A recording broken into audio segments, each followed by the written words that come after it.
Notre corps a besoin de vitamines pour fonctionner correctement. Les vitamines sont naturellement présentes dans les aliments que nous consommons et leur importance ne sera être surestimée. Toutefois, il existe également des suppléments vitaminiques sous forme de comprimés. Selon les sources naturelles du vitamine sont la meilleure option. Et les suppléments ne devraient être pris que lorsque les sources naturelles ne sont pas disponibles. Quelles sont les vitamines les plus essentielles? Que faut-il savoir pour les consommer? Et quels aliments pouvons-nous manger pour obtenir des quantités suffisantes de ces vitamines? Nous répondrons à ces questions en détail dans cette vidéo. Ne manquez aucune information, regardons jusqu'à la fin. Cette vidéo sera instructive et bénéfique. C'est parti! N'oubliez pas non plus de vous abonner à notre chaîne et d'appuyer sur la cloche de notification pour rester informé de notre dernière vidéo.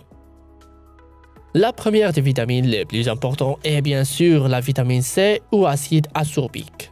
Mais il faut savoir que la vitamine C synthétique n'a pas une très bonne biodisponibilité et en général, elle n'apporte pas beaucoup d'avantages. Il est de loin préférable d'obtenir de la vitamine C à partir de sources naturelles. Pourquoi est-elle si importante? Elle participe activement au fonctionnement de notre système immunitaire. Certaines personnes pensent que si je commence à consommer 500 mg ou 1 g de vitamine C par jour, mon immunité sera la plus forte. Non, ce n'est pas comme ça que ça marche.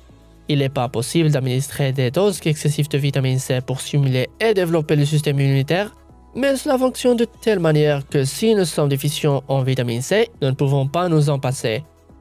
Si nous sommes déficients en vitamine C, notre système immunitaire sera déprimé et nous serons sensibles à de nombreuses maladies. Tout d'abord, il faut bien sûr éliminer la carence. Par ailleurs, la vitamine C joue un rôle important dans la santé des vaisseaux sanguins dans la prévention de l'athérosclérose. Il s'agit du fléau de notre siècle qui entraîne des crises cardiaques et des accidents vasculaires cérébraux. En effet, un apport régulier et suffisant en vitamine C constitue une excellente prévention de ces affections. De plus, la vitamine C joue un rôle très important dans la synthèse des fibres musculaires. Bien entendu, nous savons que pour le développement de la musculature, la meilleure chose à faire est de pratiquer une activité physique. Des études intéressantes ont été menées sur des sujets déjà âgés qui ne faisaient pas d'exercice. Mais certains des sujets prenaient de la vitamine C et d'autres non. Et après quelques années, les résultats étaient plus que concluants. La partie des sujets qui ne prenaient pas de vitamine C a perdu beaucoup plus de masse musculaire en raison des changements liés à l'âge que ceux qui en prenaient. Les avantages sont donc évidents. Et quelles sont les meilleures sources de vitamine C? Nous savons très bien sûr, que ce seront les agrumes, c'est-à-dire les oranges, les pamplemousses et les citrons. Les légumes, les tomates sont très riches en vitamine C, tout comme les poivrons. Mais personnellement, ma source préférée de vitamine C, c'est le kiwi. Je dois dire que les kiwis sont tout simplement une mine de trésors. Une baille de kiwi peut contenir jusqu'à 4 doses quotidiennes de vitamine C. Vous pouvez donc manger quelques kiwis pendant la semaine et être sûr de faire le plein de vitamine C. L'élément suivant est la vitamine A et le bêta-carotène. Je dois dire que les gens confondent souvent ces deux aliments et pensent qu'il s'agit de la même chose. Or, il s'agit de choses légèrement différentes et notre corps a besoin de consommer les deux. La vitamine A est précisément une vitamine et le bêta-carotène est un antioxydant, c'est-à-dire un matériau de construction à partir duquel la vitamine A est produite. Mais le bêta-carotène lui-même a de nombreux effets positifs.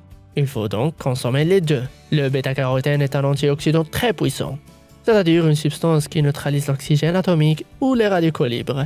Le bêta-carotène est donc très efficace pour renforcer nos parois vasculaires, prévenir les dommages et la formation de plaques de cholestérol. De nombreuses études ont montré que les personnes souffrant d'une carence en vitamine A sont beaucoup plus susceptibles d'être victimes d'un accident vasculaire cérébral. Quelles sont les meilleures sources de vitamine A et de bêta-carotène? L'huile de poisson, les fromages à pâte dure et le foie de bœuf contiennent beaucoup de vitamine A, par exemple. D'ailleurs, le champion absolu de la teneur en vitamine A est le foie d'ours polaire. Mais il est peu probable que vous et moi consommions un jour ce produit. À ce sujet, il existe une histoire très intéressante. Les Esquimaux qui tuaient un ours polaire et mangeaient son foie tombaient immédiatement malades. La raison en était une grave intoxication due à une surdose externe de vitamine A. En effet, un seul morceau de foie d'ours polaire peut contenir l'équivalent d'une semaine de vitamine A. Ainsi, lorsque les gens consommaient de grandes quantités de foie d'ours polaire en une seule fois, ils s'intoxiquaient à un point tel qu'ils ne pouvaient plus s'en passer. Ils ont eu une telle intoxication, une telle surdose de vitamine A que leur corps a très mal vécu.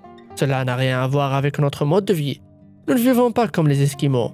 Revenons donc à notre sujet. Les meilleures sources de bêta-carotène sont les légumes de couleur orange.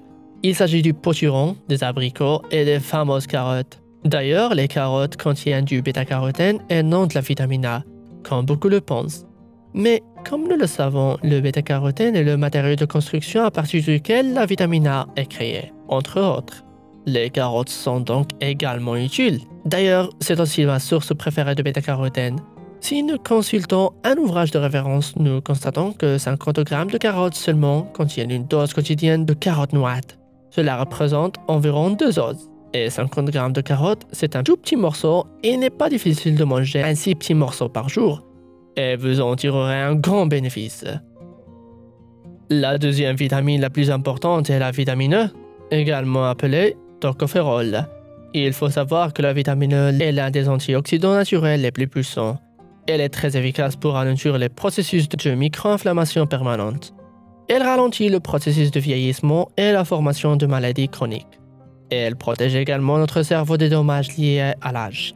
La vitamine E est également très bonne pour la santé de notre système cardiovasculaire.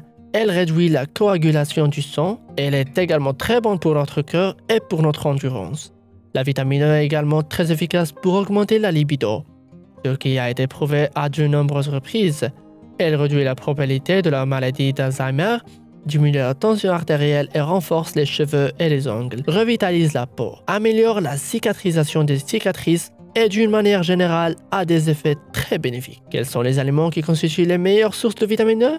Les poissons de mer, les abricots, qui contiennent également de la vitamine A, le brocoli, qui, soit dit en passant, est également riche en vitamine C et en fibres.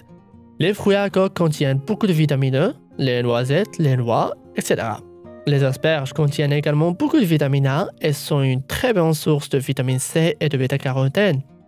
En ajoutant ces aliments à notre régime alimentaire, nous fournirons à notre corps les vitamines nécessaires et nous nous sentirons beaucoup mieux. En fait, écrivez dans le commentaire lesquels de ces aliments vous consommez ou peut-être connaissez-vous d'autres aliments qui nous sont très bénéfiques. Dites-le nous, ce serait intéressant. Et maintenant, je vous recommande vivement de regarder notre autre vidéo où je parle des principaux aliments qui devraient faire partie de votre régime alimentaire. Cette vidéo est un excellent complément à ce dont je parle ici et vous aurez une vue d'ensemble. Le lien vers la vidéo vient d'apparaître à l'écran et il y a un lien dans la description et dans le commentaire du haut. Je l'ai épinglé, ne manquez pas d'y jeter un coup d'œil. Si vous avez apprécié cette vidéo, vous pouvez cliquer sur le bouton j'aime et vous abonner à notre chaîne. Rendez-vous sur la vidéo consacrée aux aliments les plus importants.